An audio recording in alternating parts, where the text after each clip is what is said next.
அரண்மனை போல் வீடும் 1000 கோடி சொத்துக்கும் அதிபதியாகணும் அப்படின்னு எப்பயுமே ஒரு பிரம்மாண்டமாக நினைக்கக்கூடிய சிம்மராசிக்காரர்கள். அதுல பூர நட்சத்திரத்துல பிறந்தவர்களுக்கு அந்த ஆளுமை மட்டும் எனக்கு பத்தாதியா, அழகும் வேணும். இந்த ஆளுமையும் அழகும் என்னோட நிரூபிக்கிறதுக்கு எனக்கு ஒரு அதிகாரமும் வேணும். நடந்து வந்தா சலங்க சத்தத்தோட வீட்டுக்குள்ள அப்படியே கொலுசு சத்தத்தோட பூர நட்சத்திரத்தில் பிறந்த பெண்கள் கொள்ளை அழகுன்னு சொல்லலாம். லக்னத்திற்கு பாதகாதிபதியாக சுக்கிர பகவான் அமர்ந்தால் சின்ன வயசுலயே ரொம்ப போராட்டங்க. இப்ப சூரியனை சனி பார்க்கலாமா, லக்ன யோகாதிபதியாக இருந்து பார்க்கலாம். அந்த சனி பகவான குரு பார்த்து பின் சனி பார்க்கலாம். அப்படி இருந்தா தந்தைக்கு மாரகம் இல்லை என்றால் சூரிய பகவானுடைய தசை நடக்கும் போது அதற்குரிய தானம் தர்மம் தெய்வ வழிபாடுகளை சந்திர திசையிலேயே பண்ண ஆரம்பிச்சிடணும். அதுக்கு அடுத்து வரக்கூடிய செவ்வாய் திசையிலேயே பண்ண ஆரம்பிச்சிடணும். அப்பதான் ராகு திசை என்பது நமக்கு அந்த செவ்வாய் திசை ஒரு திடீர் திருமணங்கள், காதல் திருமணங்கள், எதிர்பாராத திருமணங்கள், அல்லது வீட்டுக்கு வந்தாங்க பார்த்தாங்க ஒரே வார்த்தையில பேசினாங்க முடிவு பண்ணாங்க கல்யாணம் முடிச்சிட்டோம்ங்க அப்படின்ற மாதிரி ஒரு ஸ்பீடு ஒரு வேகத்தை செவ்வாய் பகவான் கொடுப்பார். செவ்வாயும் ராகுவும் சுய ஜாதகத்திலே வலுவாக அமைந்து அடுத்தடுத்த தசாநாதனாக வந்து இவங்கள வாழ்க்கையில உச்சத்துக்கு கொண்டுட்டு வருவார். வணக்கம் நேர்களே, தொடர்ச்சியாக நம்ம சேனல்ல நட்சத்திர சீரிஸ் பார்த்துட்டு இருக்கோம் இல்லையா? இந்த எபிசோட்ல பூரம் நட்சத்திரத்துல பிறந்தவங்களுடைய வாழ்நாள் முழுவதுமான தசாபுத்தி பலன்களை பார்க்கவிருக்கிறோம்.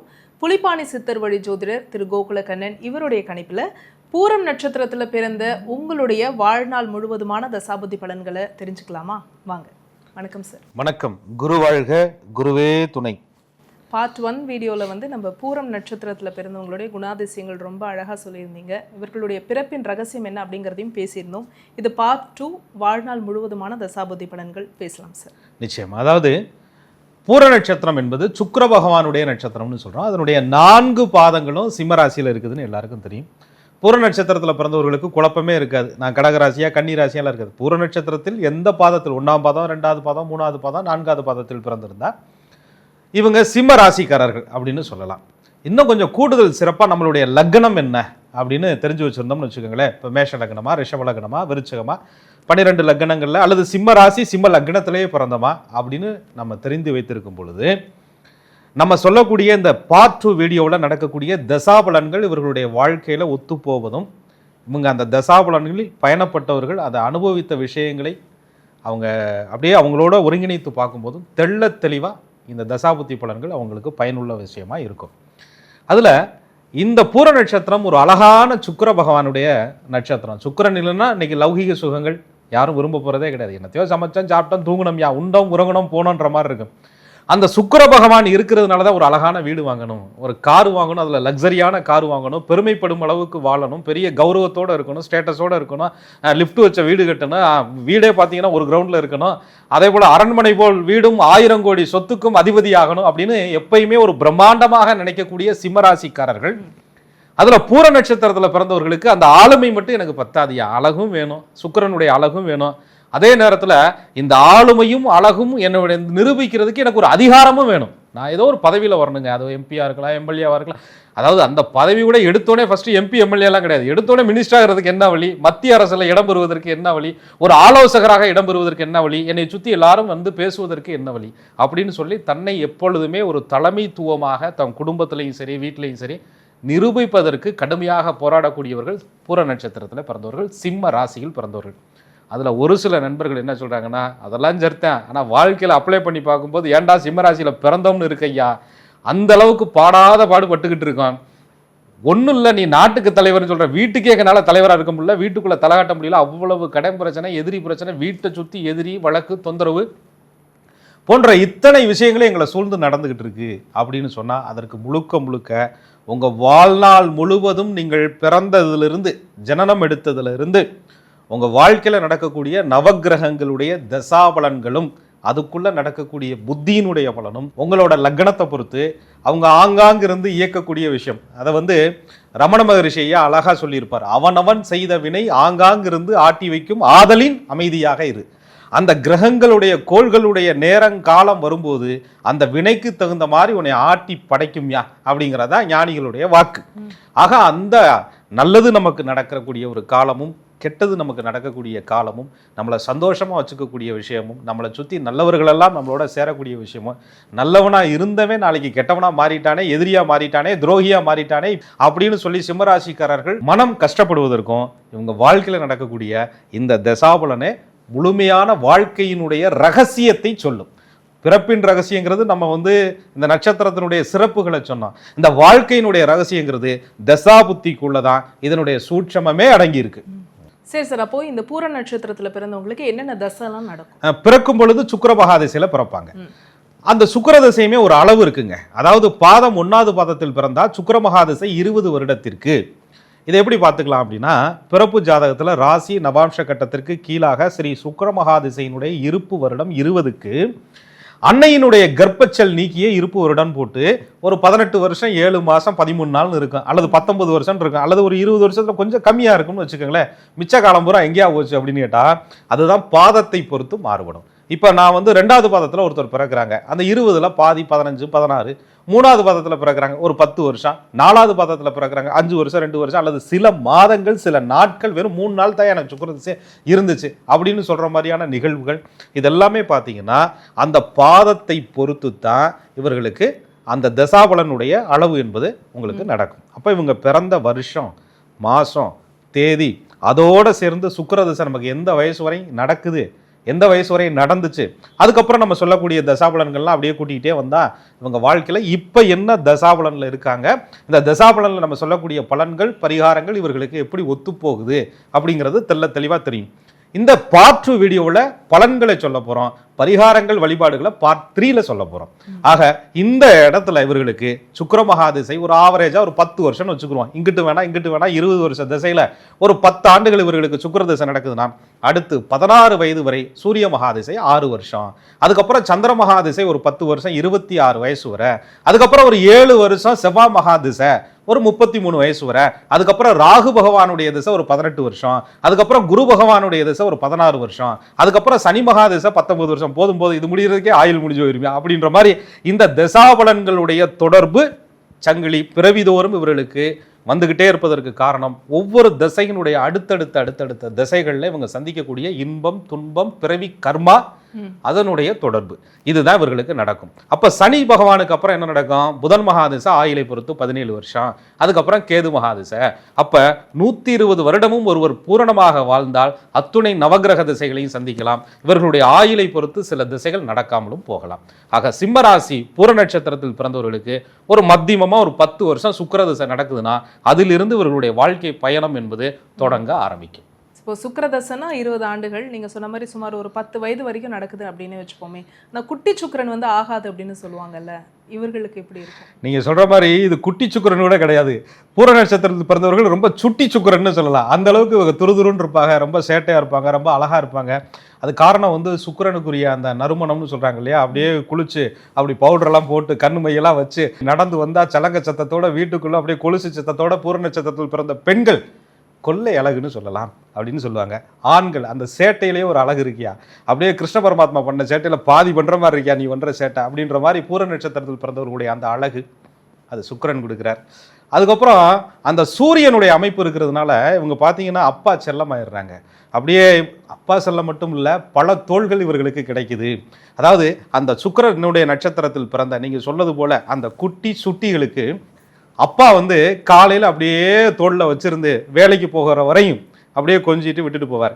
அதுக்கப்புறம் அம்மாவினுடைய அந்த பாசம், அந்த கொஞ்சல், அந்த துள்ளல், அந்த ரசிப்பு இதெல்லாமே அப்படியே ஒரு துருதுருன்னு இருந்துக்கிறது. சாப்பிட்றதுக்கு இவர்களை போட்டு ரொம்ப கஷ்டப்படுத்தி அதுக்கப்புறம் இவங்க சாப்பிட்டு அப்படிலாம் ஒரு அழகா அப்படியே வாழ்றது. அதுக்கப்புறம் ஒரு சாயந்தரம் ஒரு 5-6 மணிக்கு மேலே மாமாகார் வந்ததுக்கப்புறம் பைக்கில் ஏறி உட்காந்து அப்படியே ஒரு ரவுண்டு அப்படியே உள்ளுக்குள்ளேயே ஒரு சின்ன மினி டூர் போயிட்டு வர்றது. இப்படிலாம் பார்த்தீங்கன்னு சொன்னால் அப்பாவினுடைய தோள் கிடைப்பதும் அம்மாவினுடைய தோள் கிடைப்பதும் மாமனுடைய தோள் கிடைப்பதும் சொல்லி அந்த உறவுகள் கொஞ்சக்கூடிய அந்த உறவுகளோடு பின்னி பிணையக்கூடிய ஒரு அற்புதமான ஒரு வாழ்க்கை சூழல் என்பது பூர நட்சத்திரத்தில் பிறந்தவர்களுக்கு அந்த அழகா இருக்கிறதுனாலையும் அந்த ஐஸ்வர்யத்தோடு இருக்கிறதுனாலையும் அந்த பார்ப்பதற்கு ஒரு ரசிக்கும் தன்மையோடு இருக்கிறதுனாலையும் இத்தனை தோள்கள் இவர்களுக்கு கிடைச்சிருந்து ரொம்ப செல்லமா வளர்றாங்க. அதுல ஒரு சில பேர் சொல்றாங்க அப்பா தலாவது மாமேந்தோளாவது அம்மா தலாவது எதுவுமே கிடைக்கலையா, எங்களுக்கு பெரிய கஷ்டப்பட்டு போயிட்டோம் அப்படின்னு சொன்னா, நீங்கள் சொன்னது போல லக்னத்திற்கு பாதகாதிபதியாக சுக்கிர பகவான் அமர்ந்தால் சின்ன வயசுலேயே ரொம்ப போராட்டங்க, சாப்பாட்டுக்கே கஷ்டங்க, வீட்டை வித்துட்டங்க, கால் கிரவுண்டு நல்லா இருந்துச்சுங்க, பூர்வீக சொத்து அதுலேயும் அண்ணன் முடிக்கிட்டு போயிட்டான். மாமன் பகையானதே சுக்கிர திசையில தாங்க, எங்கள் அத்தை பகையானதே சுக்கிர திசையிலாங்க. மாமன் பொண்டாட்டி சொல்லி கொடுத்து மாமன் வாங்கி 10 நிமிஷம் 15 நிமிஷம் பேசிட்டு போவேன், ஒரு பால் பாக்கெட் வந்துட்டு வீட்டில் டீ குடிச்சிருப்பாங்க, இப்போ வர்றது கூட இல்லைங்க அப்படின்னு சொல்லக்கூடிய அளவிற்கு தாய்மாமனுடைய பகையை, எதிர்ப்புகளை, தந்தையினுடைய பிரிவுகளை, இழப்புகளை, தாய் தந்தையர் தனியாக பிரிஞ்சு போகிறது. சுக்கிரதசை வந்துச்சு சார், 1 வருஷம் 2 வருஷம் இருந்துச்சு, நல்லா தான் இருந்தார், மாமியார் சொல்லி கொடுத்துச்சு, நாத்தனா சொல்லி கொடுத்துச்சு, அப்படியே பிள்ளையோட வீட்டுக்கு வந்துட்டான், இன்னைக்கு வரையும் அப்படியே பிள்ளைய வளர்த்துக்கிட்டு பேசாமல் இருக்கேங்க அப்படின்ற மாதிரி ஒரு நிலை. அல்லது நல்லா பார்த்துக்கிட்டேங்க, என் மனைவி தான் எல்லாமே அப்படின்னு இருந்தேன், அதுக்கு முன்னாடி ரொம்ப ஒரு மாதிரி இருந்தேங்க, கரடு முரடாக இருந்தேன், பிள்ளை பிறந்துச்சு, சுக்கிரதசையில் ஒரு பொம்பளை பிள்ளை பிறந்துச்சு, அந்த பிள்ளையை பார்த்தோன்னே, அந்த முகத்தை பார்த்தோன்னே எனக்கு எல்லா கெட்ட பழக்கமும் விட்டேன் சார், குடும்பம் மட்டும்தான், பிள்ளை மட்டும்தான், ரொம்ப அப்படியே ரொம்ப உருக்கமாக இருந்தேன். 6 மணி எப்படா ஆகும் வீட்டுக்கு போவோன்னு இருப்பேன், அதுக்கு முன்னாடி 9 மணி 10 மணிக்கு வீட்டுக்கு போகிறவன் எப்போ என் பிள்ளையை பார்க்கலாம் என்று ஏங்கி தவித்து வீட்டுக்கு போவேன். ஆனால் என்ன காரணம்னு தெரில, எதுவும் தெரில, யார் சொல்லி கொடுத்தான்னு தெரில, அம்மா வச்ச கேட்டுட்டு பிள்ளையை தூக்கிட்டு போனவதா சார், கடைசியில் கோர்ட்டில் தான் சந்திச்சுக்கிட்டு இருக்கேன், இன்னைக்கு வரையும் வழக்கு நடந்துகிட்டு இருக்குங்க, என் பிள்ளையை நான் பார்ப்பனா அப்படின்னு கேட்கக்கூடிய ஒரு அமைப்பையும் அந்த குட்டி சுக்கிரன் இளமையிலேயே பூர நட்சத்திரத்தில் பிறந்தவர்களை போராட வைத்து விடுகிறது.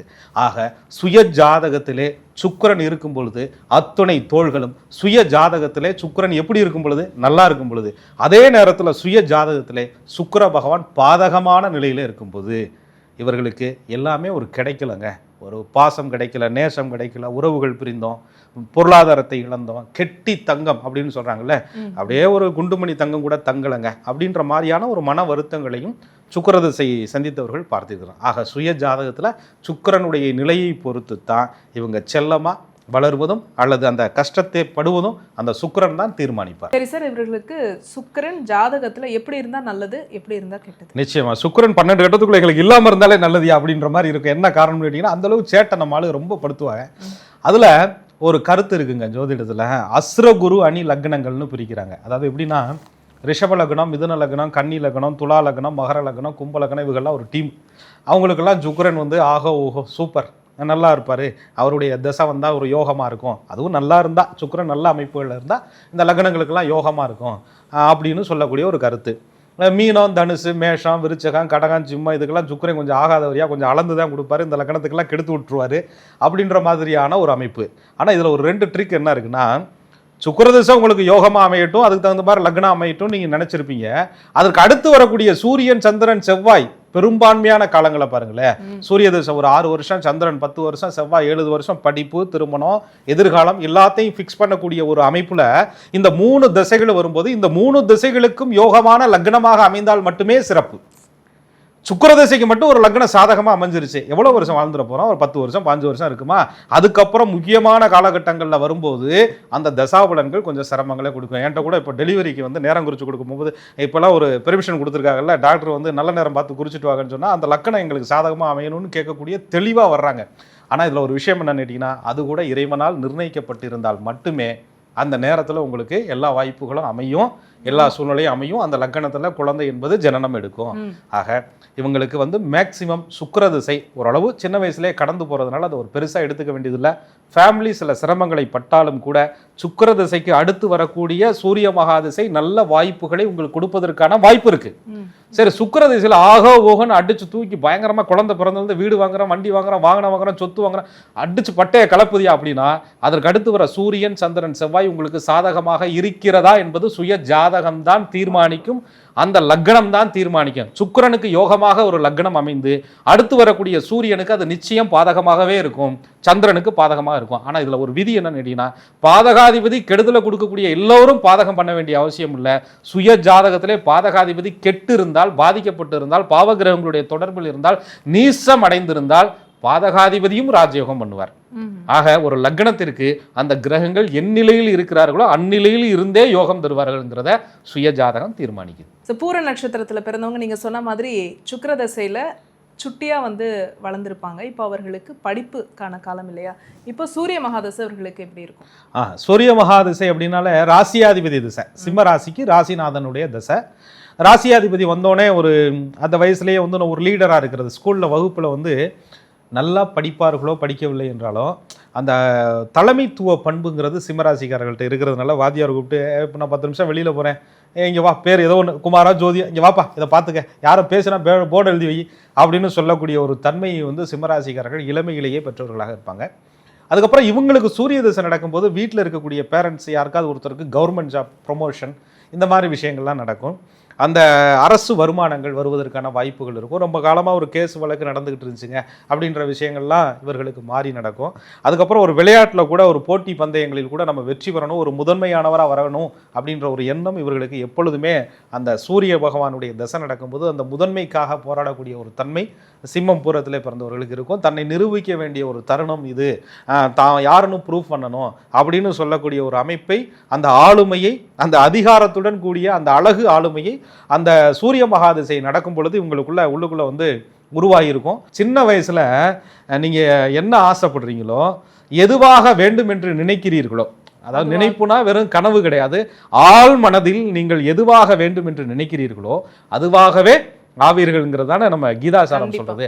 அந்த சூரிய பகவானுடைய ஆளுமையில் பிறந்த பூர நட்சத்திரக்காரர்கள் ஒருபோதும் தன்னை இலகுவானவர்களாக, ரொம்ப ஏழ்மையானவர்களாக, ரொம்ப கஷ்டத்தில் இருப்பவர்களாக தன்னுடைய உடையிலும் சரி, நடையிலும் சரி, பாவனையிலும் சரி, சொல்லிலும் சரி, செயலிலும் சரி காட்டிக்கொள்வதே கிடையாது. எப்பயுமே அது கிங் ராசின்னு சொல்றோம்ல, ஒரு குயின் ராசி அப்படின்னு சொல்றோம்ல, தான் முதன்மையானவர்களாக இருக்கணும், நான் ஒரு ஆளுமைன்னு நிரூபிக்கணும், என்னை சுற்றி 10 பேர் வந்து பேசணும், என்னை வாத்தியார் கூப்பிட்டு அந்த லீடர்ஷிப்பை கொடுக்கணும், வீட்டில் அப்பாவை கூப்பிட்டு கணக்கு வழக்கு கேட்கணும், அப்பா பாக்கெட்டில் காசு எடுக்கும்போது யாரும் குறுக்க வரக்கூடாது, அந்த அதிகாரம் எனக்கு மட்டும்தான் இருக்கணும், வீட்டில் இருக்கக்கூடிய வரவு செலவெல்லாம் என்கிட்ட சொல்லணும், என்கிட்ட பேசிட்டு தான் நீங்கள் அம்மாட்டையே பேசணும், ஃபர்ஸ்ட் நான் தான் பிறந்தேன், எனக்கு தான் முக்கியத்துவம் கொடுக்கணும், அல்லது பூர நட்சத்திரத்தில் பிறந்த 3வது குழந்தை கூட முதல் 2 பேரை விட்டுட்டு என்னை ஃபர்ஸ்ட் பாராட்டுங்க அப்படின்னு சொல்லக்கூடிய அந்த தன்னை வந்து நிரூபிக்கக்கூடிய, தன்னை வந்து முன்னிலைப்படுத்தணுங்கிற குணம் என்பது சூரிய திசை நடக்கும் போதே இவர்களுக்கு வந்துவிடும். அதுக்கு சூரியனுடைய தயவும் நல்லா இருந்துச்சுன்னு வச்சுக்கோங்களேன், சூப்பராக இருப்பாங்க. அதுலேயும் இந்த சித்திரை மாதத்தில் பிறந்தவர்களுக்கு சூரிய பகவான் உச்சத்தில் இருப்பார். ரிஷபத்தில் அப்படியே உங்களுக்கு சூரிய பகவான் வைகாசியில் சஞ்சரிக்கிறார். அப்புறம் மிதுனம் அப்படியே சுற்றி வர்றார் இல்லையா. இதில் ஐப்பசி மாதத்தில் பிறந்த சிம்மராசிக்காரர்களுக்கு சூரிய பகவான் நீச்சம் என்ற நிலையை பெறுவார். அப்ப ராசிக்கு ராசியாதிபதி ஸ்திர ராசிக்கு 3ஆம் இடம் என்று சொல்லக்கூடிய அந்த துலாத்திலே நீச்சம் என்ற நிலையை அடையும் பொழுது அந்த நீச்சனுக்கு ஸ்தானம் கொடுத்த சுக்கிர பகவான், ஏன்னா உங்களுடைய நட்சத்திராதிபதி, அந்த நீச்சனுக்கு ஸ்தானம் கொடுத்தக்கூடிய சுக்கிர பகவான் ஆட்சி உச்ச நல்ல அமைப்புகளில் இருந்து நீச்ச பங்கம் என்ற நிலையை பெற்றிருந்தால் மட்டுமே தந்தைக்கு பாதகம் இல்லை. அதே நேரத்தில் சூரிய பகவான் நீச்சம் அடைந்து சுக்கிர பகவானும் வீடு கொடுத்தவனும் பாதிக்கப்பட்டு ராகு கேதுவினுடைய தொடர்புகள் ஏற்பட்டு ராகு பகவானுடைய நட்சத்திர காலிலே, ஏன்னா துலாத்துல சுவாதி நட்சத்திரம் இருக்கு, அந்த நட்சத்திர காலிலே சூரிய பகவான் அமர்ந்து அந்த சூரியனுக்கு லக்னத்திற்கு யோகாதிபதிகளுடைய தொடர்பு இல்லை என்றால், இப்போ எடுத்துக்கோங்களேன், ஒரு கும்ப லக்னம், யோகாதிபதி யாரு? புதன், சுக்கிரன், சனி பகவான், இவர்களுடைய தொடர்பு. அப்ப சூரியனை சனி பார்க்கலாமா? லக்ன யோகாதிபதியாக இருந்து பார்க்கலாம், அந்த சனி பகவான குரு பார்த்து பின் சனி பார்க்கலாம். அப்படி இருந்தா தந்தைக்கு மாரகம் இல்லை. இல்லை என்றால் சூரிய பகவானுடைய திசை நடக்கும்போது அந்த சூரிய பகவானுடைய திசையில பர்டிகுலரா ராகு பகவானுடைய புத்தி, கேது பகவானுடைய புத்தி, சனி பகவானுடைய புத்தி கிராஸ் ஆகக்கூடிய நேரத்தில் கோச்சார கிரகங்களும் வலுவிழந்து பாதகமான நிலையில இருந்து லக்னத்திற்கு 9 குடையவன் பாதகாதிபதியினுடைய நட்சத்திர காலில இருக்கும்போது தந்தையினுடைய ஆயுள், வருமானம், ஆரோக்கியம், தொழில் விஷயங்கள்ல கொஞ்சம் பிரச்சனைகள் உண்டு. அதே நேரத்தில் எல்லோரும் பயப்பட வேண்டிய அவசியம் இல்லை. தந்தையினுடைய ஆயுள் பாவகமும் அவருடைய தன பாவகாதிபதியினுடைய நிலையும் நல்லா இருக்கும் பட்சத்தில் துணிஞ்சு ஒரு விஷயத்தை செய்யலாம். இல்லை என்றால் அந்த பர்டிகுலரான சூரிய பகவானுடைய தசாபுத்தி காலங்களில் தந்தையினுடைய நிலையை பார்த்து கொள்வது இவர்களுக்கு மிகவும் உன்னதம், உத்தமம். சரி, இப்போ இந்த விதிகளுக்கு உட்பட்டு தான் இவ்வளவு பாதிப்புகள் இவர்களுக்கு ஏற்படுதுன்னா இதுக்கு விதி விலக்கும் இருக்கும்ல? நிச்சயமா இருக்கும். எந்த ஒரு பரிகாரத்தையுமே நம்மளா மனசுல யோசனை பண்ணிலாம் எடுக்க முடியாதுங்க. அதாவது உதாரணத்துக்கு சந்திர பகவான் தன்னுடைய உடம்புல ஒரு தோல் சம்பந்தப்பட்ட வியாதியில ஆட்படுறார். அதுக்கு முறையாக தவம் இயற்றி தியானம் இயற்றி பூலோகத்துல வந்து ஒரு தெய்வத்தை வழிபாடு செய்யணும்னு அவருக்கு ஒரு சூழ்நிலை உருவாகுது. சரி, அந்த நேரத்துல அவர் வந்து முக்கியமாக அரியலூர் மாவட்டம் திருமலப்பாடியில் இருக்கக்கூடிய வைத்தியநாத சுவாமி கோவிலில் நந்தி தேவருக்கு திருக்கல்யாணம் நடைபெற்ற இடத்திலே லட்சுமி தீர்த்தம் இருக்கக்கூடிய இடத்துல வந்து முறையாக தவம் இயற்றி அதை ஒரு நல்லா பார்த்தீங்கன்னா அந்த கரையோரம் அப்படியே உட்காந்துருக்கும் அந்த இடம், அங்கே வந்து வழிபாடு செய்து தன்னுடைய தோல் சம்பந்தப்பட்ட வியாதியை நீக்கிக் கொள்கிறார் அப்படின்னு சொல்லிட்டு நம்மளுடைய சாஸ்திரம் சொல்லுது.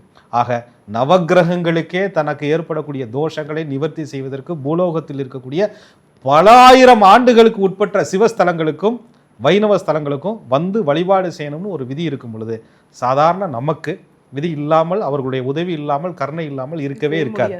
ஆக ஒவ்வொருவருடைய சுய ஜாதகத்திற்குமே அவரவர்களுக்கான வழிபாடு ஸ்தலம், திதிநாதன், கரணநாதன், அவங்களுடைய திதி சூனியத்தில் இருக்கக்கூடிய கிரகங்களுக்கு ஏற்படக்கூடிய தாக்கங்களுக்கான ஸ்தலங்கள், முடக்கு தோஷம் நிவர்த்தி வரக்கூடிய ஸ்தலங்கள், வதை வைநாசிகத்தில் இருக்கக்கூடிய பாதிப்புகளுக்கு வரக்கூடிய கிரக ஸ்தலங்கள் எல்லாமே முறையாக கொடுக்கப்பட்டிருக்கு. நம்ம ஆளுங்க லிஸ்ட்டை வாங்கி பாக்கெட்டில் மடித்து வச்சுட்டு எதுவுமே நடக்கலைன்னு சொன்னால் அதற்கு ஜாதகம் பொறுப்பேற்காது.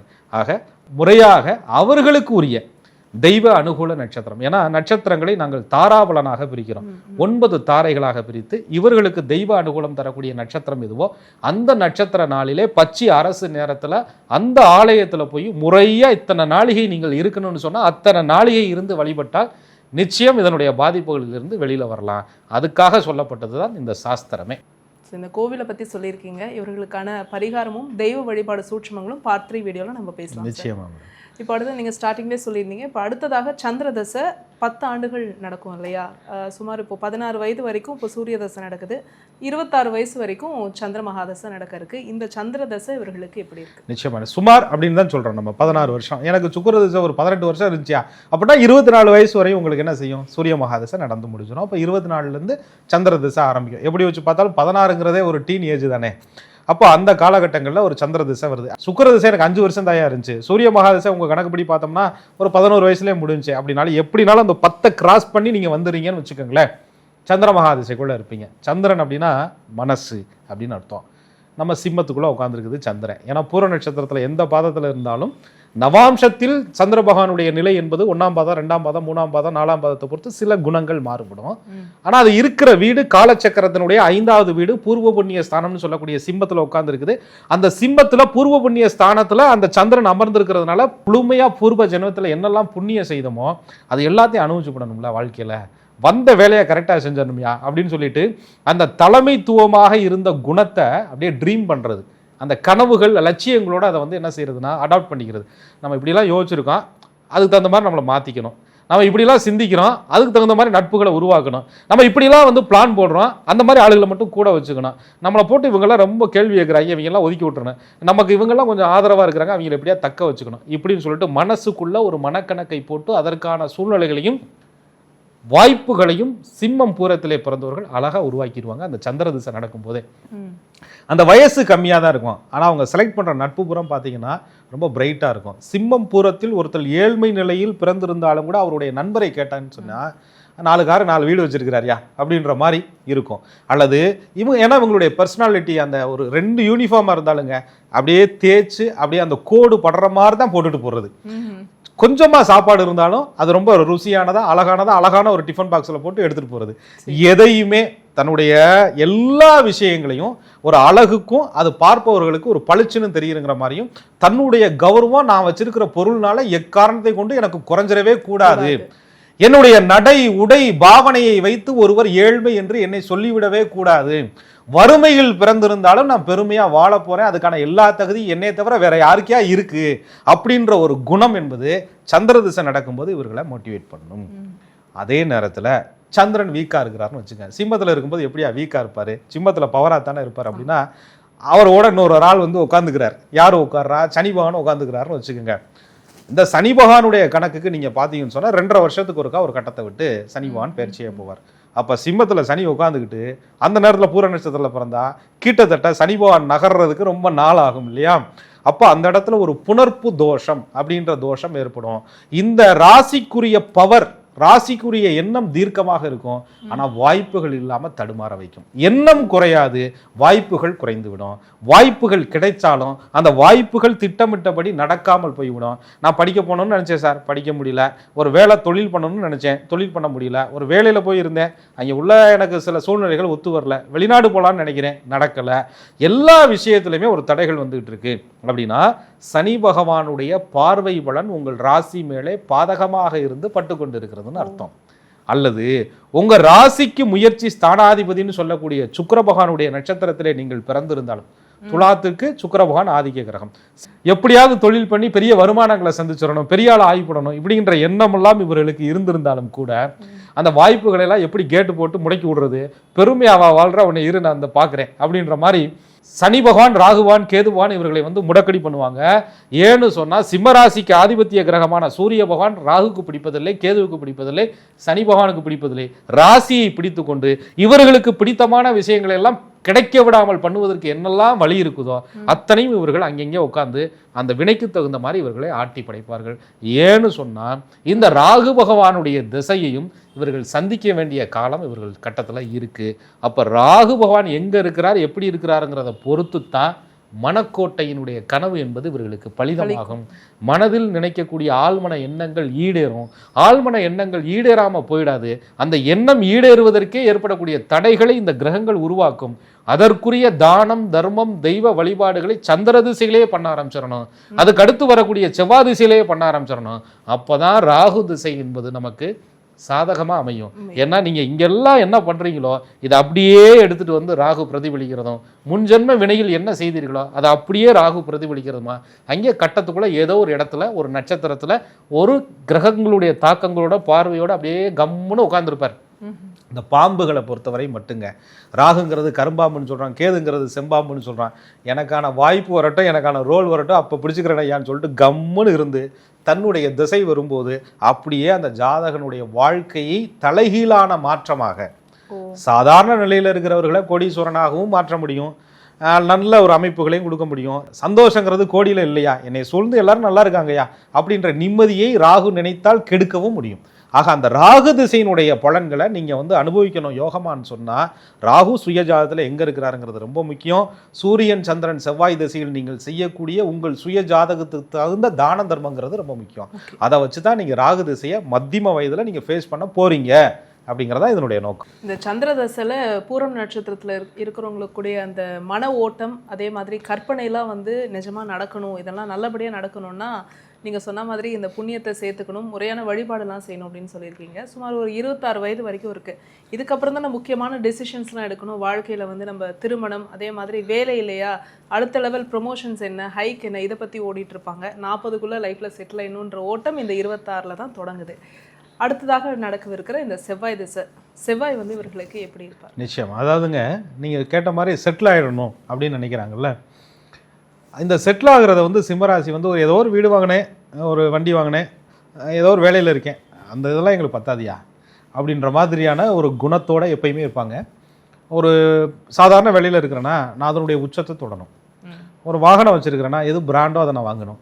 ஒரு வீடு கட்டியிருக்கிறேன்னா 10 பேர் பார்க்குற மாதிரி இடத்துல வீடு கட்டணும். இப்போ இந்த சந்து பொந்துலாம் நமக்கு இருக்கிறது பிடிக்காதுங்க. மெயின் ரோட்டு மேலே அழகாக ஒரு பங்களா மாதிரி இருக்கணுங்க. இப்படின்ற ஒரு எண்ண ஓட்டங்கள் எப்பயுமே உங்களுக்கு இருக்கும். இந்த கற்பனையை நான் எட்டி பிடிக்கிறதுக்குள்ளே இல்லையா கல்யாண வயசு வந்துருச்சு அப்படின்ற மாதிரி செவ்வாய் வந்துடுவார். செவ்வாய் வந்தோடனே ஃபோர்ஸ் பண்ணுவார், ரொம்ப அழுத்தம் கொடுப்பார். கல்யாணம் பண்ணு, வாழ்க்கை எப்படியோ போயிடாது, உனக்கு ஒரு பார்ட்னர் வேணும், நீ நல்லா வந்துடுவ அப்படின்னு செவ்வாய் வந்து தூண்டுவார்.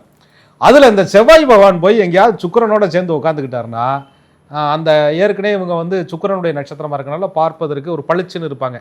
எப்படின்னா எந்த விதமான உடை அணிந்தாலும் பார்ப்பதற்கு ரசிக்கும் தன்மையோடு இருப்பது. சாதாரணமாக அப்படி குளிச்சுட்டு ஒரு முகத்தை கழுவிட்டு ஒரு பொட்டு எடுத்து வச்சாலே அந்த லட்சுமி கடாட்சியம் தானாக வருவது. ஏன்னா சுக்கிரன் என்பது மகாலட்சுமி. அந்த சுக்கிரனுடைய அம்சம் இருக்கிறதுனால ஆண்களாக இருந்தாலும் பெண்களாக இருந்தாலும் பார்ப்பதற்கு கலையாக இருக்கக்கூடிய ஒரு நட்சத்திரம் சுக்கிர நட்சத்திரம். அப்போ பார்ப்பவர்களுக்கு, எதிர்பாலினத்தவர்களுக்கு இவர்கள் மேலே பட்டுன்னு ஒரு ஈர்ப்பு வந்துடும். என்னத்தினால ஈர்ப்பு வரும் அப்படின்னு கேட்டிங்கன்னா, அழகு இருக்கிற இடத்துல ஆணவம் இருக்குன்னு சொல்லுவாங்க. ஆணவம் இருக்கக்கூடிய இடத்துல ஒரு அதிகார திமிரு இருக்குன்னு சொல்லுவாங்க. ஆனால் அழகும் இருந்து அந்த அழகை சரியா பயன்படுத்தி, ஆணவமும் இருந்து அந்த ஆணவத்தை எங்கு பயன்படுத்தணுமோ அந்த இடத்துல பயன்படுத்தி, அதிகாரமும் இருந்து அந்த அதிகாரத்தை யார்கிட்ட காட்டணுமோ அவர்கள்ட்ட காட்டக்கூடிய குணம் பூர நட்சத்திரத்தில் பிறந்தவர்களுக்கு அந்த லிமிட் அப்படியே அழகா இருக்கிறதுனால, அந்த 4 பாதங்களும் உடைபடாமல் சிம்மத்துக்குள்ள அப்படியே வலுவாக உட்கார்ந்துருக்கிறதுனால இவங்க வந்து இந்த தன்னிலை மாறாமல் அந்த அடுத்தவர்களுடைய நிலையை அப்படியே உள்வாங்கிக்கிட்டு அதற்கு தகுந்த மாதிரி தன்னை வந்து ப்ரெசென்ட் பண்ணக்கூடிய தன்மை இவர்கள்ட்ட இருக்கிறதுனால பளிச்சுன்னு எதிர்பாலினத்தவர்களுக்கு இவர்களை பிடித்து போய்விடும். அப்ப அந்த செவ்வாய் திசை ஒரு திடீர் திருமணங்கள், காதல் திருமணங்கள், எதிர்பாராத திருமணங்கள், அல்லது வீட்டுக்கு வந்தாங்க, பார்த்தாங்க, ஒரே வாரத்தில் பேசினாங்க, முடிவு பண்ணாங்க, கல்யாணம் முடிச்சிட்டோங்க அப்படின்ற மாதிரி ஒரு ஸ்பீடு, ஒரு வேகத்தை செவ்வாய் பகவான் கொடுப்பார். செவ்வாய் சுய ஜாதகத்தில் நல்லா இருந்தால் தான் உங்களுடைய எண்ணங்களை ஈடேறக்கூடிய வாழ்க்கை என்பது அமையும். அப்படி இல்லைன்னு சொன்னால் சிம்மராசிக்காரர்களுக்கு ஏற்கனவே வந்து ரொம்ப மட்டம் தட்டுனாலோ, இவர்களை வந்து குறை சொல்லி பேசினாலோ, ஓவராக அட்வைஸ் பண்ணாலோ, எதுவுமே தெரியாத பிள்ளைக்கு நம்ம எல்கேஜிலேருந்து இப்போ தான் பாடம் நடத்துகிற மாதிரி சொல்லி கொடுத்துக்கிட்டு இருந்தாலா இவர்களுக்கு பிடிக்காது. அந்த பிடிக்காது அப்படிங்கிற விஷயத்த எப்படி ரியாக்ட் பண்ணுவாங்க அப்படின்னா, எல்லாரும் மாதிரி இந்த அமைதியாக கோச்சிட்டு போகிறதுலாம் நம்ம ஆளுகளுக்கு தெரியாது.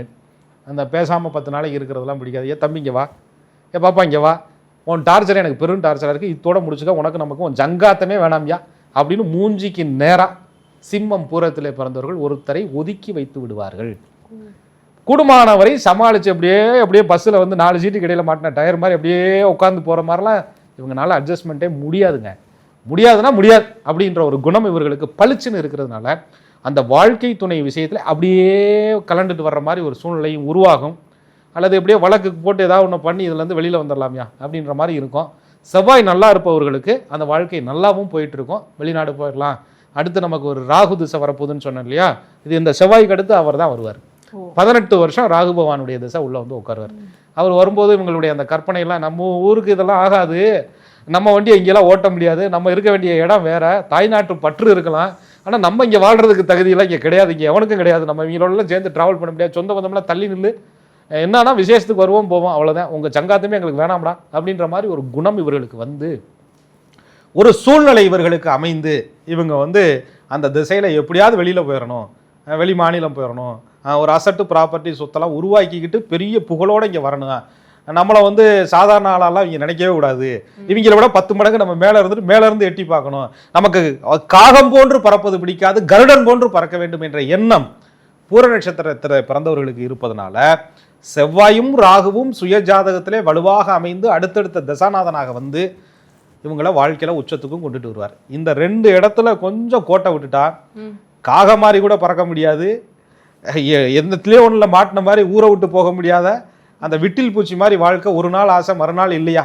அப்படின்ற மாதிரி அந்த இவர்களுடைய வாழ்க்கை கனவு என்பது சிதறடிக்கப்படும் இந்த செவ்வாய் திசைகளே அப்படிங்கிறது முக்கியமாக சுய ஜாதகத்தில் செவ்வாயினுடைய நிலையை பொறுத்து கவனிக்க வேண்டும். பூரம் நட்சத்திரத்தில் பிறந்தவங்களுக்கு சுமார் இப்போ 33 வயது வரைக்கும் இந்த செவ்வாய் மகாதசை நடந்து முடிஞ்சிருக்கு. இப்போ அடுத்ததாக ராகு தசை இவர்களை வந்து கோடீஸ்வரர்கள் ஆக்கிடுமா? கரெக்டாக கேட்குறீங்க. அதாவது ராகு பகவான் அப்படின்னாலே ராகுவை போல் கொடுப்பவர்களே கேதுவை போல் கெடுப்பார்களே, இந்த பழமொழியே எல்லா வீடியோலையும் சொல்லிட்டு இருக்கீங்க அப்படின்ற மாதிரி ராகு பகவான் உண்மையிலேயே நல்ல அம்சங்கள்ல இருந்தா. அதுலேயும் பாருங்களேன், குரு சேர்க்கை, குரு ராகு சேர்க்கை, குரு சண்டால யோகம்னு சொல்கிறாங்க, குரு கேது சேர்க்கை கேள யோகம்னு சொல்கிறாங்க. இந்த மாதிரி ராகு பகவானுக்கு கேந்திரங்களில் சுபர்கள்லாம் அமர்ந்து 4 சதுர்கேந்திரங்களிலும் கிரகங்கள் இருந்தால் நல்ல பூமேடை துயிலுறங்கும் ராஜயோகம்லாம் சொல்கிறாங்க. கரும்பாம்பு கேந்திர கோணம் அத்தொளத்தோன் சுபரை கூட ஐயனே சேர்ந்தாலும் கண்ணுற்றாலும் சிவசிவா கிளறி யோகம் அப்படின்னு சொல்கிறாங்க. இந்த ராகு பகவான் கொடுக்கணும்னு நினச்சி முடிவு பண்ணிட்டாருன்னா பல தலைமுறை நீங்கள் செய்த புண்ணியத்தின் பலனா அப்படியே உங்களை வந்து உச்சத்துக்கு கொண்டுட்டு வந்துடுவார். இந்த ஒரே பாட்டில் கோடீஸ்வரன் ஆன மாதிரி படையப்பா படத்தில் மாதிரிலாம் இவர்களுக்கு வந்து திடீர்னு கிரைனைட்டு மலை, திடீர்னு வந்து ஏதாவது வாங்கின சொத்து சுக பூமியெல்லாம் அப்படியே பல்மடங்கு விளையிறது, இதெல்லாம் நிதர்சனமாக நடந்துகிட்டு இருக்கு. ராகு நடக்கும்போது அவருடைய மேஜிக் பார்த்தீங்கன்னு சொன்னால் ரொம்ப நாள் பண்ணிக்கிட்டு இருக்கக்கூடிய அந்த டீலிங் எல்லாம் அப்படியே கச்சுன்னு நடக்கும். டக்குன்னு வந்து அதை வாழ்க்கையில் வந்து ஹிட் ஆக்கி விட்டு போயிடும். ஒரு வரை இவங்களுடைய அந்த கனவு ஆழ்மன கனவு ஒரு மாதிரி இவர்களுடைய ஆழ்மன கனவுன்னு ஒன்று இருக்குல்ல, அதை வந்து நிறைவேற்றி விட்டுருவார் ராகு. மேக்சிமம் வந்து சுக்கிர பகவானுடைய நட்சத்திரத்தில் இவங்க பிறந்ததுனால 2 பேரையுமே ஏறக்குறைய ஒரே மாதிரி சொல்லுவாங்க. ராகு பகவானை போககாரகன் யோககாரகன் சொல்கிற மாதிரி சுக்கிர பகவான் இல்லைன்னா அந்த போகமும் யோகங்கிற சிந்தனையே வராதியா அப்படின்ற மாதிரி. ராகு தூண்டுறார் ரைட்டு, சுக்கிரனை முன்ன தள்ளி தலைவரை நீங்கள் கொஞ்சம் முன்னாடி போங்க, ஆசையை தூண்டி விடுங்க, பின்னாடி நான் வந்து கேட்ச் பண்ணிக்கிறேன் அப்படின்ற மாதிரி சுக்கிரனை முன்ன தள்ளி ராகு பின்ன வந்து உட்காந்து அவர்களை அந்த ஆசையை தூண்டி விட்டு அதை அனுபவிப்பதற்கு உண்டான சூழ்நிலையை உருவாக்கி கொடுத்து எந்த எல்லைக்கும் போய் அனுபவிக்க வைக்கக்கூடிய சூழ்நிலையை ராகு உருவாக்குவார். அதே நேரத்தில் ராகு பகவான் கொஞ்சம் எதிர்துருவமாக உட்காந்துட்டாருன்னா சரியான வயசில் மாட்டிக்கிறோம். எப்படி பாருங்களேன், ஏற்கனவே செவ்வாயில் அந்த திருமண குளறுபடிகள்லாம் கொஞ்சம் இருக்குது. அந்த நேரத்தில் ராகு திசை அப்படின்ற ஒரு தசை வருது. சிம்மத்துக்கு ராகு பகை. நீங்கள் பூர நட்சத்திரத்தில் பிறந்ததுனால ராகு உங்களுக்கு நட்பாக இருக்கிறார். அதே நேரத்தில் ராசியாதிபதி சூரியனுக்கு ராகு பகவான் பகை கிரகமாக இருக்கிறார். ராகு பகவான் ஒரு பாதிப்பான நிலையில் ஜாதகத்தில் உட்கார்ந்துருக்கிறார். ஒரு லக்னத்திற்கு அசுப கிரகங்களோட சேர்றார். ஒரு உதாரணத்துக்கு நான் சொல்கிறேன். இப்போ நீங்கள் ஒரு மகர லக்னம்னு எடுத்துக்கோங்க. லக்னாதிபதி சனி பகவானோட ராகு சேர்ந்துருக்கிறார்னு சந்தோஷப்படுறதா, அல்லது லக்னத்திற்கு 2 கூடைய தனாதிபதியோட ராகு சேர்ந்துருக்கிறாருன்னு சந்தோஷப்படுறதா பயப்படுறதா இப்படின்ற ஒரு குழப்பம் வரும். சரி, லக்னாதிபதியோட ராகு சேர்ந்ததுனால லக்னாதிபதியினுடைய தன்மையை அப்படியே ரெட்டிப்பாக கொடுக்கக்கூடிய ஒரு நல்ல சூழ்நிலையும் உருவாகலாம். 2ஆம் இடத்ததிபதி தனாதிபதியோடு ராகு சேர்ந்து அந்த 2 கூடைய தனாதிபதினு சொல்லக்கூடிய சனி பகவானே லக்னநாதனாக வந்து ஜாதகத்தில் நீசம் அஸ்தங்கத நிலையில் உட்கார்ந்துருந்தா ஜாதகர் பணம் பொருள் சொத்து சுகம் எல்லாம் ராகு திசையில் ஒரு பாதியில் உச்சத்துக்கு அப்படியே வந்து அதுக்கப்புறம் 2வது பார்ட்டுன்னு ஒன்று இருக்குது. ராகுல குரு, ராகுல சனி, ராகுல புதன், ராகுல சுக்கிரன் வரையும் அடித்த பால் எல்லாமே சிக்ஸியாங்கிற மாதிரி இருக்கான். அதுக்கப்புறம் என்ன ஒரு ரவுண்டு கூட இருக்க முடியல வாழ்க்கையில் அப்படின்ற மாதிரி எல்லா நிலையிலையும் ஒரு தடுமாற்றம். எல்லா நிலையிலையும் திருமண பக்கம் பூரா பிரச்சனை. சரி சாமியை கும்பலான்னு கோயிலுக்கு போய் சூடத்தை பொருத்தி அப்படி தீக்குச்சியை தூக்கி போகிறேன், பிடிச்சி எரியுதியா, கோயிலை கொளுத்த வந்துட்டான்னு சொல்லி நம்ம மேலே கேஸ் கொடுத்துட்டாங்க அப்படின்ற மாதிரி எங்கே போனாலும் தெய்வத்திட்ட போனாலும் கூட அங்கே வழக்குகள் உருவாகிற மாதிரி, சாமியை கும்பிட போகிறதுக்கே 1008 தடைகள் வர மாதிரி, வீட்டில் சொல்லிக்கிட்டு இருந்த சைனமே சொல்கிறது இல்லை, 4 பேர் நம்ம நல்லா இருக்கணும்னு யாருமே நினைக்கிறது இல்லை, திஷ்டி பாதிப்பு, ஒரு மாதிரியான வழக்கு, தர்ம சங்கடங்களான சூழ்நிலைகள், சம்பாதித்த பணத்தை இழக்கும்படியான ஒரு நிலை நடந்துகிட்டு இருக்கு அப்படின்ற மாதிரி ஒரு கவலைப்படக்கூடிய சூழ்நிலையும் ராகு திசை நடக்கும் பொழுது சிம்மம் பூரத்திலே பிறந்தவர்களுக்கு வாய்ப்புகள் உண்டு. அப்போ அந்த ராகு பகவானுடைய பொசிஷன் நிலை, அவர் பெற்ற சாரம், அவருடைய சேர்ந்த கிரகம், அவர் இருக்கிற வீடை அந்த வீடை சொந்தமாக்கிக்கிறாரு. ஒரு வீட்டில் போய் உட்கார்றாரு அப்படின்னு சொன்னால், வீடுங்கிறது மேஷத்துலேருந்து நீங்கள் எண்ணிக்கங்க மீனம் வரை எந்த வீட்டில் இருக்கிறாரோ அந்த வீட்டின் அதிபதி போலயே அவர் செயல்படுறார். அந்த வீட்டின் அதிபதி வீடு கொடுத்தவே நல்லா இருக்கணும், இல்லைன்னா ராகுக்கு அந்த வீடு சொந்த வீடு, பட்டா சிட்டா அடங்கல் எதுவும் தேவையில்லை, ரூல்ஸ் தேவையில்லை, சட்டம் தேவையில்லை, எல்லாமே அவர் வச்சதான் சட்டம். அந்த ஜாதகருக்கு என்னெல்லாம் செய்ய முடியுமோ அதில் ஏற்கனவே ஃபிக்ஸ் பண்ணிக்கிட்டு நான் சொல்கிறத மட்டும் நீ கேளு அப்படிங்கிற மாதிரி குடுமையை பிடிச்சி ஆட்டுற மாதிரி பொம்மை மாதிரி பயன்படுத்திடுவார். அதே நேரத்தில் ராகு பகவான் கொஞ்சம் நல்ல நிலையில் இருக்கிறார் அப்படின்னா எங்கே போனாலும் உங்களுக்கு ஒரு சப்போர்ட் சிஸ்டம் இருக்கும். முகம் தெரியாதவர்களோட உங்களை ஏற்கனவே எனக்கு தெரிஞ்ச மாதிரி இருக்குங்க, உங்களை எனக்கு ரொம்ப பிடிக்குதுங்க, நீங்கள் ரொம்ப நல்லவராக இருக்கீங்கன்னு சொல்லிட்டு நல்லவர் வல்லவர் பட்டமெல்லாம் உங்களுக்கு கொடுத்து எல்லா வாய்ப்புகளும் உங்களுக்கு அந்த இடத்துல உருவாகும்படியான வெளிநாடு வாய்ப்புகள், வெளிநாடு கம்பெனியில் பதவி உயர்வு, அதிகாரம், அரசியல் பவர், இது எல்லாத்தையும் சிம்மம் பூரத்தில் பிறந்தவர்களுக்கு அந்த ராகுங்கிற ஒரு விஷயம் தான் பெரிய டேர்னிங் பாயிண்டாக இவங்க வாழ்க்கையில் அமையும். ராகு திசை சுமார் ஒரு 51 வயது வரைக்கும் நடக்குது. 50+ வச்சுப்போம் சார், லக்னத்தை பொறுத்து மாறும் அப்படின்னு சொல்லியிருந்தீங்க. அடுத்து நடக்கவிருக்கிற குரு தசை பூரம் நட்சத்திரத்தில் பிறந்தவங்களுக்கு எப்படி இருக்கும்? ஞானி ஆக்கி விட்டு போயிடும். அதாவது எப்படின்னு கேட்டிங்கன்னா, ராகுல அந்த பட்ட துன்பம் கஷ்டம் அல்லது ராகுல இருக்கக்கூடிய யோக போகங்களை கூட ஒரு நிதானமாக அனுபவிக்கணும். குரு வந்து ஒரு தெய்வீகமான கிரகம், சிம்மராசிக்கு 5ஆம் இடத்து பூர்வ புண்ணியாதிபதி. அதே நேரத்தில் அட்டமாதிபதியாக குரு வருவார். அட்டமாதிபத்திய தோஷம் இல்லைன்னு யவனகாவியத்துல எல்லாம் சொல்லப்பட்டிருக்கு, ஜாதக அலங்காரத்திலையும் சொல்லப்பட்டிருக்கு, உத்தர காலாமிர்தத்திலையும் சொல்லப்பட்டிருக்கு. மூல நூல்களில் ஒரு கிரகம் வந்து பூர்வ புண்ணியாதிபதியாக வரும்போது அதிகபட்சம் அட்டமாதிபத்திய தோஷத்தை தருவதில்லை அப்படின்னு சொல்கிறாங்க. ஆக இந்த குரு பகவானுடைய அமைப்பு ஜாதகத்தில் நல்லா இருந்து அந்த சிம்ம ராசிக்கு சந்திரனுக்கு கேந்திரங்களில், அதுலேயும் ஒரு வளர்பிறை சந்திரன் பௌர்ணமி சந்திரனாக இருந்து அவருக்கு கேந்திரங்களில் குரு ஒரு நட்பு நிலையில் உட்கார்ந்து அப்படி தசையெல்லாம் நடத்தினார்னா கஜகேசரி யோகம் உண்டு. பஞ்சமகா புருஷ யோகங்கள்னு ஜோதிடத்தில் இருக்குது. அந்த யோகங்கள்லாம் ஜாதகத்தில் எங்கேயாவது இருந்து அதுக்கான சில வழிபாடுகள் தர்மங்கள் எல்லாம் உங்களை அறியாமலே நீங்கள் செய்ய ஆரம்பிச்சுட்டு இருந்திருப்பீங்க.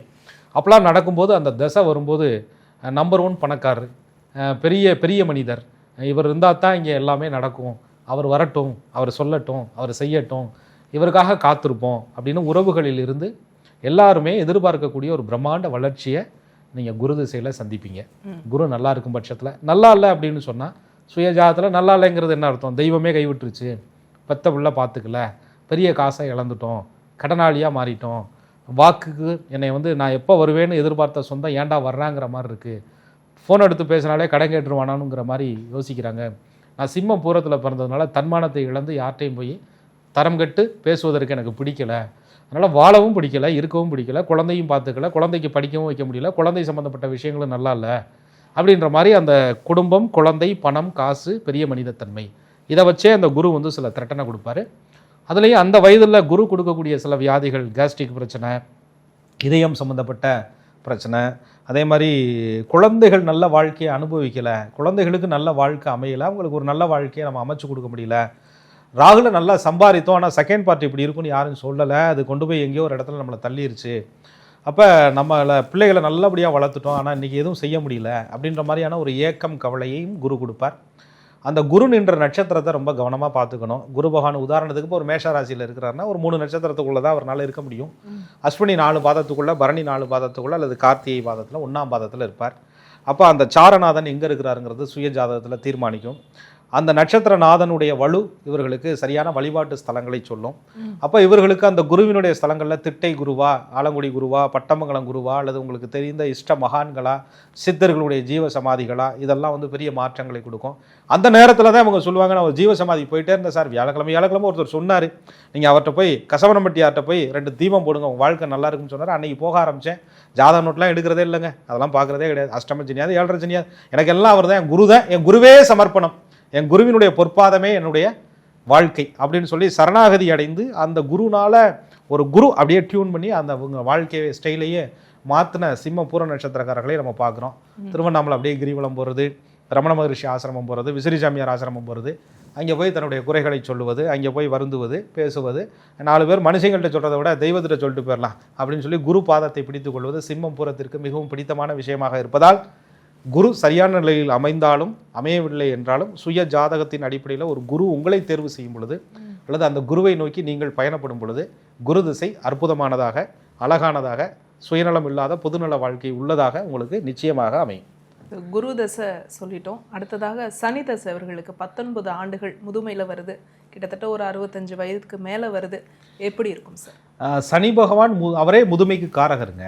ஒருத்தருடைய ஜாதகத்தில் நீங்கள் பார்த்தீங்கன்னா கரெக்டாக லக்னத்திற்கு 7ஆம் பாவகம் களத்திர பாவத்தில் சனி பகவான் இருக்கிற ஜாதகத்தை அப்புறம் பாருங்கள், சமநிலை கொண்ட மன வாழ்க்கையை தேர்வு பண்ணக்கூடிய அமைப்பு உண்டாகும். மனைவிக்கு ஒரு 35 வயசுனா கணவருக்கும் ஒரு 35 இருக்கும், அல்லது ஒருத்தரை விட ஒருத்தர் கூட இருக்கிற மாதிரி. இப்போ கணவருக்கு ஒரு 30 வயசு, மனைவிக்கு ஒரு 33 வயசு அப்படின்ற மாதிரி, கணவனை விட வயது மூர்த்த மனைவி. அல்லது நல்லா இருந்தாங்க, 7ல் சனி இருந்தது, திடீர்னு பார்த்தீங்கன்னா உடம்பு பருமன் போட்டது, வயதான தோற்றம் இளமையிலேயே வந்தது அப்படின்றதுலாம் அந்த களத்திர பாவகத்திலே சனி பகவான் அமரும் பொழுது அந்த முதுமைத்தன்மையை இளமையிலேயே கொடுத்துருவார். அப்போ முதுமைக்கு காரகரான சனி பகவானுடைய திசை இவர்களுக்கு வரும் பொழுது அந்த சனி பகவானுடைய திசையில் இவங்களுக்கு எப்படி இருக்கும்னா, இடையில அந்த குரு வந்து கொஞ்சம் சரி பண்ணுறாருல இவங்களை, ஆன்மீகம் அந்த தெய்வீகம் இதெல்லாத்துலேயும் சரி பண்ணுறதுனா இவங்க ஒன்றும் கெட்டவங்க கிடையாது. இவங்க வாழ்க்கையில் பட்ட துன்பத்திற்கு தகுந்த ஒரு நல்ல ஆன்மீக பயணங்களை, ஆன்மீக உதவிகளை இவங்களுக்கு குரு கொடுத்துறார். அதனுடைய அந்த தொடர்பு சங்கிலி அப்படியே சனி எடுத்துகிட்டு போகும். இவங்கள்ட்ட இருக்கக்கூடிய அந்த பவர், குருவை பாதத்தை பணிந்தவர்களுக்கு அது சொல்லுவாங்கள்ல, குருவினுடைய திருவடி பணிந்தவர்களுக்கு வாழ்க்கையில் கஷ்டமே இல்லை, குரு கிடைக்குமா அருள் கிடைக்குமா அவைய விழி கிடைக்குமான்னு சொல்கிறாங்கல்ல, அது மாதிரி இவங்களுடைய ஆபத்தில் வந்து இவங்களுடைய குரு உதவுவார். அது சூட்சமமாக ஆன்மீகம் இவர்களை வழிநடத்தி சொல்லும். அந்த முதுமை என்பது ரொம்ப பொறுப்பாக, ரொம்ப தன்னுடைய சந்ததிகளுக்கு ஏதாவது ஒன்று சொல்லுவோம் அப்படின்ற மாதிரி இவர்கள் வந்து நடந்து கொள்வார்கள்.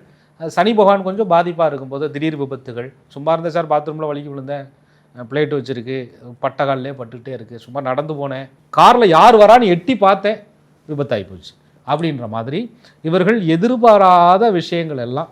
சும்மா சாலையில் வாக்கிங் போனேன் சார், காலையில் ஏந்தோம், சின்ன பையன், அவனை போய் என்ன செய்யுது, வந்து நேராக வண்டியை கொண்டாந்து விட்டால் பெருவிரல், சுகரு, கால் பிரச்சனை அப்படின்ற மாதிரி, சுகர் மாத்திரையும் சாப்பிட்டுக்கிட்டு இதையும் சாப்பிட்டுக்கிட்டு நல்லதையும் சாப்பிட முடியாமல், பிள்ளைகள்ட்டையும் பேச முடியாமல், வீட்டில் இருக்கிறவங்களாம் நம்மளை ஒரு ஆளாகவே மதிக்கிறது இல்லைங்க. அவ்வளோ செஞ்சோம், அவ்வளோ காசு பணம் எல்லாம் சம்பாரித்து கொடுத்தோம், பென்ஷன் பணம், பிஎஃப் எல்லாத்தையும் பிள்ளைகளுக்கு தாங்க கொடுத்தேன், இருக்கிற சொத்தை புறம் கொடுத்தேன், ஒரு நேரம் ஜோறு போட்டு அன்பாக பேசுன்னு பார்த்தா மருமக வந்ததுலேருந்து மகனையே பேச விட மாட்டேங்கிறான் அப்படின்ற மாதிரி அந்த சனி திசைகள் புலம்பக்கூடிய சிம்மம் பூரத்தில் பிறந்தவர்களை நம்ம பார்க்கிறோம். ஆக சனி பகவான் இருக்கிற அமைப்பை பொறுத்து ஆதரவும், சனி பகவான் இருக்கக்கூடிய அமைப்பை பொறுத்து ஆதரவு இல்லத்திலையும் நீங்கள் இருப்பீங்களாங்கிறத சனி தான் தீர்மானிக்கும். சார், ஆதரவு இல்லம்னா ஆதரவற்றோர் இல்லம்னு சொல்கிறீங்களா? ஆமாம், உறவுகள்லாம் ஆதரவு கொடுக்கலன்னா இவங்க ஆதரவு அற்றவர்கள், ஆதரவு இல்லத்தில் இருப்பவர்கள் இவர்களுக்கு ஆதரவு கொடுப்பவர்களாக, இவங்களுக்கான ஃப்ரெண்ட்ஷிப்பு நட்பு அதுக்குன்னு சிம்மம் பூரத்தில் பிறந்தவங்க போலான்ட்டு போயிடுவாங்க. வாக்கிங் போகிற இடத்துல 4 ஃப்ரெண்டு இருக்கும், டீ குடிக்க போகிற இடத்துல 4 ஃப்ரெண்டு இருக்கும், பொது வாழ்க்கையில் இருக்கிற இடத்துல 4 ஃப்ரெண்டு இருக்கும், நீ என்னடா என்ன தூக்கி போகிறது, அவங்க பார்த்துக்குருவாங்க அப்படின்ற மாதிரி ஒரு தைரியம் அப்பையும் சிம்மம் பூரத்திட்டு அந்த முதுமையிலும் ஒரு தைரியசாலியாக தனக்கான நட்பு வட்டாரங்கள் சூழ்நிலைகளை உருவாக்கி கொண்டு அதில் சந்தோஷமாக வாழ்வாங்க. சார், இது வரைக்கும் பார்த்தா ராகு தசை, குரு தசை, சனி தசை, இது எல்லாமே பெரிய தசை தானே. அடுத்து நடக்கவிருக்கிற புதன் தசையும் வந்து 17 ஆண்டுகளில் நிச்சயமாக, அதாவது இப்போ இவங்களுடைய அந்த சுக்கிரனுடைய அளவை நம்ம பார்த்துக்கணும். எப்பயுமே நம்ம ஒரு சென்டராக வச்சுருக்குறோம் 10 வருஷம். சுக்கிர திசை எனக்கு வந்து ரொம்ப கம்மியாக இருந்துச்சு அப்படின்னா புதன் திசையும் ஒரு கவர் ஆகிடுது இல்லையா. சுக்கிர திசை 20 வருஷம் இருந்துச்சு அப்படின்னா புதன் திசை ரொம்ப முதுமையில் வருது இல்லையா. அப்போ அந்த ஒரு அலைன்மெண்ட்டுங்கிறது அந்த சுய ஜாதகத்தில் பாதத்தை பொறுத்து. அதே நேரத்தில் புதன் திசை கல்விக்கான திசை, மேக்சிமம் பக்குவப்படுத்திடுவார், கெடுத்துட மாட்டார். அந்த நேரத்தில் மட்டும் எப்படின்னு கேட்டிங்கன்னா, இந்த பிள்ளைய வந்து காசுக்காகத்தான் நம்மளை சுற்றி வருது, நம்மகிட்ட பேங்க் பேலன்ஸுக்காகத்தான் நம்மளை 4 பேர் தேடி வர்றான், எந்த நேரத்தில் வேணாலும் தூங்கும்போது கூட இவங்க கையெழுத்து வாங்கிட்டு போயிடுவாங்க, நம்ம பேரில் இருக்கிற சொத்தை மாற்றிடுவாங்க அப்படின்ற ஒரு பயம் வந்து புதன் திசையில் வரும். புதன் வந்து டாக்குமெண்ட்டு, எழுத்து, இந்த மாதிரி விஷயங்களில் கொஞ்சம் கவனமாக சிம்மம் பூரத்திலே பிறந்தவர்கள் இருக்கணும். அல்லது எதுவுமே இல்லை அப்படின்னு சொன்னாலும் உங்களுக்கு யாராவது ஒருத்தர் ஜாமீன் அது இதுன்னு போட்டு உங்களை அந்த வயசுலையும் போட்டு சிக்கல்படுத்தலாம். அல்லது உங்களுக்கு அந்த புதன் திசையில் புத்தி தடுமாற்றம், நரம்பு சம்மந்தப்பட்ட விஷயங்கள், ஞாபக மறதி, கண் பார்வையில் பிரச்சனை, இந்த மாதிரி தொந்தரவுகள்லாம் உங்களுக்கு உருவாகிறதுக்கான வாய்ப்புகள் இருக்குது. ஸோ அந்த புதனை பொறுத்து தான் அமைப்பு. மேக்ஸிமம் சனி திசை நல்லா எடுத்துகிட்டு போயிருக்கு அப்படின்னா புதன் திசையும் அதை அப்படியே டேக் ஓவர் பண்ணி அழகாக அந்த முதுமையை வந்து உங்களுக்கு காப்பாற்றும். அந்த காலகட்டங்களில் மகாவிஷ்ணுவை நல்லா வழிபாடு பண்ணிக்கணும். சிம்மம் சூரியன் சிவபெருமானுடைய அம்சம், அதில் இருக்கக்கூடிய சுக்கிரன் மகாலட்சுமியினுடைய அம்சம். அப்போ இவர்களுக்கு 5ஆம் அதிபதி குருவாக வர்றாரு, 9ஆம் அதிபதி செவ்வாயாக வர்றாங்க. அப்போ அவங்களுடைய அந்த மகாவிஷ்ணு வழிபாடு புதன்கிழமைகளில் சிம்மம் பூரத்திலே பிறந்தவர்கள் சொல்லும் பொழுது நாராயணனுடைய மந்திரத்தை தினசரி கேட்கும்போது முதுமை என்பது இனிமையாக இருக்கும். பெரிய ஆதரவாக அவர்களுடைய வாழ்க்கையில் அமையும். இது புதன் பகவானுக்கு அப்புறம் ஞானகாரகன் கேது பகவான். ஸோ இவங்களுடைய அந்த ஆயுளை பொறுத்து இந்த புதன் கேது இந்த 2 விஷயங்கள். அதில் வந்து மாரகாதிபதினு ஜோதிடத்தில் ஒரு அமைப்பு இருக்குது. உனக்கு 80 வயசு 90 வயசு தான் வாழ்க்கை அப்படின்னு சொன்னாலும் அது வரையும் எத்தனை கண்டங்கள் வந்தாலும் வாழ்க்கை நகரும். இளமையில் தான் மரணம் அப்படின்னு சொன்னாலும் அந்த மாரகாதிபதி வரும்போது அந்த மாரகத்தை கண்டிப்பாக கொடுப்பார். அப்போ லக்னத்திற்கு மாரகாதிபதி எப்படி இருக்கிறார் அப்படின்னு பார்க்கணும். உபயத்திற்கு மாரகாதிபதி வேறு விதமாக, சரத்திற்கு மாரகாதிபதி வேறு விதமாக, ஸ்திரத்திற்கு மாரகாதிபதி வேறு விதமாக செயல்படுவாங்க. அந்த மாரகாதிபதியினுடைய தன்மையை பொறுத்து கேது அப்படின்ற ஒரு திசை, புதன் திசை, சனி திசை, இதிலெல்லாம் ஒரு ஆயுள் சம்பந்தப்பட்ட விஷயங்களும் பூரத்திலே பிறந்தவர்களுக்கு பார்த்து கொள்ள வேண்டும். சந்திரதசை பேசும்போது சொல்லியிருந்தீங்க நிறைய புண்ணியத்தை சேர்த்துக்கணும், முறையான வழிபாடு பண்ணால் அடுத்து நடக்கவிருக்கிற ராகுதசை குருதசைலாம் இவர்களுக்கு வாழ்க்கை நல்லா இருக்கும்னு சில சூட்சமங்களும் சொல்லியிருக்கீங்க. வழிபாடும் நம்ம வந்து பார்ட் 3 வீடியோவில் நம்ம பேசவிருக்கிறோம். இந்த எபிசோட் பூரம் நட்சத்திரத்தினுடைய வாழ்நாள் முழுவதுமான தசாபதி பலன்கள் ரொம்ப யூஸ்ஃபுல்லாக இருந்தது சார். மிக்க நன்றி. மிக்க நன்றி. குரு வாழ்க, குருவே துணை. என்ன நேயர்களே, பூரம் நட்சத்திரத்தில் பிறந்த நீங்கள் உங்களுடைய வாழ்நாள் முழுவதுமான தசாபுத்தி பலன்களை கேட்டு தெரிஞ்சுட்டு இருந்திருப்பீங்க. இப்போது உங்களுடைய வாழ்க்கையில் என்ன தசை நடக்குது, என்ன புத்தி நடக்குது அப்படின்னு தெரிஞ்சதுன்னா கீழே கமெண்ட் பண்ணுங்கள். ஒவ்வொரு கமெண்ட்ஸையும் நாங்கள் படிச்சுட்ருக்கோம், உங்களுடைய ஆதரவையும் நாங்கள் பார்த்துட்ருக்கோம். அதனால் எங்களுக்கும் மனமார்ந்த நன்றிகள். ரொம்ப சந்தோஷமாக இருக்குது. இதே மாதிரி ஆதரவு தொடர்ந்து நம்ம சேனலுக்கு நீங்கள் கொடுக்கணும். அதே மாதிரி நட்சத்திர சீரீஸில் ஒவ்வொரு நட்சத்திரத்தை பற்றியும் நம்ம விளக்கமாக பேசிகிட்ருக்கோம். உங்களுடைய யூடியூப் ஓப்பன் பண்ணும்போதே இந்த வீடியோஸினுடைய நோட்டிஃபிகேஷன்ஸ் ஆட்டோமேட்டிக்காக டைம்லைனில் வரணும் அப்படின்னா நீங்கள் செய்ய வேண்டியது ஆஸ்ட்ராலஜர் கோகுலகண்ணன் சேனலை உடனடியாக சப்ஸ்கிரைப் பண்ணிக்கோங்க. பக்கத்தில் இருக்கக்கூடிய பெல் ஐக்கானை கிளிக் பண்ணி வச்சுக்கோங்க. உங்களுடைய ஆதரவுக்கு மீண்டும் மனமார்ந்த நன்றிகள். இந்த வீடியோவை நீங்கள் பார்த்ததுக்கு மிக்க நன்றி.